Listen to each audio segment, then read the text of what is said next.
ఈరోజు తెలుగు సినిమా పరిశ్రమకు ఇంతటి గుర్తింపు వచ్చింది అంటే ఎందరో మహానుభావుల కృషి ఉంది. దర్శక ధీరుడు రాజమౌళి చేసిన మ్యాజిక్ ఎంతో ఉంది. తన సినిమాల వల్లే పాన్ ఇండియా మార్కెట్ ఓపెన్ అయింది. తన సినిమాల వల్లే హాలీవుడ్కు టాలీవుడ్ గురించి తెలిసింది. ఆస్కార్ కూడా వెతుక్కుంటూ వచ్చింది. అందుకే ఆ డైరెక్టర్ జర్నీపై ఒక డాక్యుమెంటరీ ప్లాన్ చేసింది నెట్ఫ్లిక్స్. తన ప్రతిభతో తెలుగు సినీ పరిశ్రమ స్థాయిని అంతర్జాతీయ స్థాయికి తీసుకెళ్లిన రాజమౌళిపై నెట్ఫ్లిక్స్ కంపెనీ ఒక డాక్యుమెంటరీని సిద్ధం చేస్తోంది. ఈ డాక్యుమెంటరీలో స్టూడెంట్ నంబర్ 1 నుంచి ఇప్పుడు మహేష్ తో ప్లాన్ చేస్తోన్న సినిమా వరకు అన్ని విషయాలపై రాజమౌళి స్టోరీని చూపించనుంది నెట్ఫ్లిక్స్. రాజమౌళిపై నెట్ఫ్లిక్స్ డాక్యుమెంటరీ అంటే అది తెలుగు సినిమాకు మరోసారి గౌరవం లభించినట్లు లెక్క.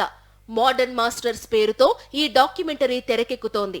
ఆగస్టు 2 నుంచి సేమ్ ప్లాట్ఫామ్ లో స్ట్రీమింగ్ జరుపుకోనుంది. మోడర్న్ మాస్టర్స్ ఫస్ట్ ఎపిసోడ్ లో రాజమౌళిపై వచ్చే డాక్యుమెంటరీపై టాలీవుడ్, బాలీవుడ్, కోలీవుడ్ మాత్రమే కాదు, హాలీవుడ్ కూడా ఈగర్ గా వెయిట్ చేస్తోంది. రాజమౌళి బాహుబలి ప్రపంచాన్ని ఎలా సృష్టించాడో తెలుసుకోవాలనుకుంటోంది హాలీవుడ్. అంతేకాదు, RRR ను జక్కన్న ఎలా తెరకెక్కించాడో ఇంకాస్త వివరంగా తెలుసుకోవాలనుకుంటున్నారు. ఈ విషయాలన్నిటినీ డాక్యుమెంటరీలో చూపించబోతున్నారు. పైగా రాజమౌళి మేకింగ్ పై అతని హీరోలు ప్రభాస్, రామ్ చరణ్, తారక్ చెప్పే సంగతులతో పాటు హాలీవుడ్ డైరెక్టర్స్ జేమ్స్ కెమెరూన్, జో రుస్సో చెప్పే సంగతులను కూడా హైలైట్ చేయనున్నారు.